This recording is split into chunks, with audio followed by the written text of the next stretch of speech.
हे supreme कोर्टाचं judgement आहे। Sir येतो मी त्याच्यावर। आपण एक अपडेट घेऊया पुन्हा एकदा। आता जी मतं समोर आलेली आहेत त्याची आकडेवारी आपल्याला समोर आलेली आहे। ती आकडेवारी काय सांगते बघूया। योगेश टिळेकरांना आतापर्यंत मतं मिळाले 11, भावना गवळींना मतं मिळाले 3। ही आताची अपडेट आहे। सदाभाऊ खोत यांना देखील 3, कृपाल तुमाने शिंदेच्या शिवसेनेचे 7 मतं आहेत आणि आतापर्यंतच्या मतमोजणीत एक मत बाद करण्यात आलेलं आहे। एक मत बाद झालेलं आहे। सर आता एक मत बाद झालेलं आहे, त्याच्यामुळे आता कोटा बदलणार की तोच कोटा राहून पुढे जाणार? आपण काय करणार आहोत? एक मत बाद झालं,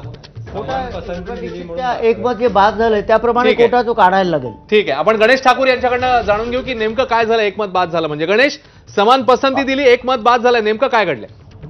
2 प्रेफरन्सेस दिले होते एकाच मत चिठ्ठीवरती आणि म्हणून 2 प्रेफरन्स दिल्यामुळं हे त्यांना इथं ते मत इनव्हॅलिड केलं गेलेलं आहे। म्हणजे आता आकडा समजा पुढचं सगळे व्हॅलिड झालं तर 273 होईल आणि त्याप्रमाणे कोटा ठरवला जाईल।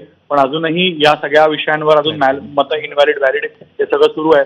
एका या मतपेटीमध्ये हे मत पाहताना 2 प्रेफरन्सेस दिल्यामुळे हे मत बाद केलं गेलेलं आहे।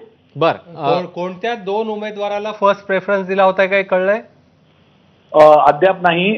या दोन्ही गोष्टींबद्दलचा आता ते निर्णय घेत आहेत, कारण ते दाखवलं गेलं पुढे म्हणून 2 पहिल्या प्रेफरन्सची मतं 2 उमेदवारांना दिल्यामुळे हे मत बाद केलं गेलं असं फक्त बोललं गेलं। बरं, आपण पुन्हा एकदा आपल्या प्रेक्षकांना आणखी स्पष्ट करून सांगूया आता काय झालंय नेमकं की समज 2 उमेदवार आहेत, एकच मतपत्रिका आहे, उमेदवार 2 आहेत आणि दोघांच्याही समोर एक आकडा लिहिला गेला आणि त्याच्यामुळे मत बाद झालेलं आहे। आतापर्यंतच्या मतमोजणीमध्ये एक मत बाद झालेलं आहे, समान प्रेफरन्स समान जो आहे प्राधान्यक्रम देण्यात आला आणि त्याच्यामुळे हे मत बाद करण्यात आलेलं आहे। या घडीची मोठी अपडेट येते। एकीकडे प्रज्ञा सातव यांना 12 मतं मिळाल्याचं आता समोर येत आहे, तर एक मत आतापर्यंतच्या मतमोजणीत बाद झालंय। म्हणजे जसं गणेशजी सांगितलं की 273 आताच्या घडीला जर आपण व्हॅलिड मतं म्हटली तर अजूनही आपल्याला कळसे सर व्हॅलिड मतांचा निश्चित आकडा आणि त्यामुळे कोटा हे अजून क्लॅरिटी आलेली नाही। एका मताने कोटात काही फरक पडेल असं दिसत नाही।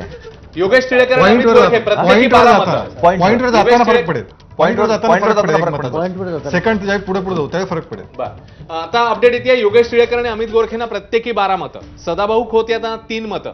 त्यामुळे आकडेवारी आता झपाट्याने समोर यायला लागलेली आहे, कारण मगाशी आपण बघितलेलं होतं 25 चे गठ्ठे, एक गठ्ठा 24चा, समान पसंतीमुळे एक मत बाद। त्यामुळे सध्याच्या घडीला मतं समोर येतात 273, कृपाल तुमानेंना मतं मिळाली आहेत 7। ही आकडेवारी आता झपाट्याने यायला लागलेली आहे आपल्याला।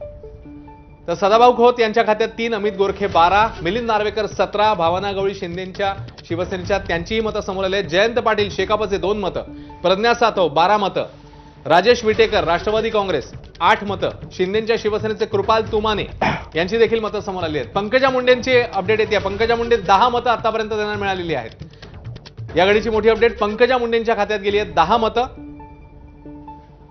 आणि त्यामुळे आत्ताचा जर कोटा आपण व्हॅलिड धरायचा म्हटला एक मत गेल्यानंतर, एक मत बाद झाल्यानंतरचा कोटा जो 2283 चा 84 चा होता तो आता 2275 वर आलाय। पॉइंटवरती जाऊ त्यावेळी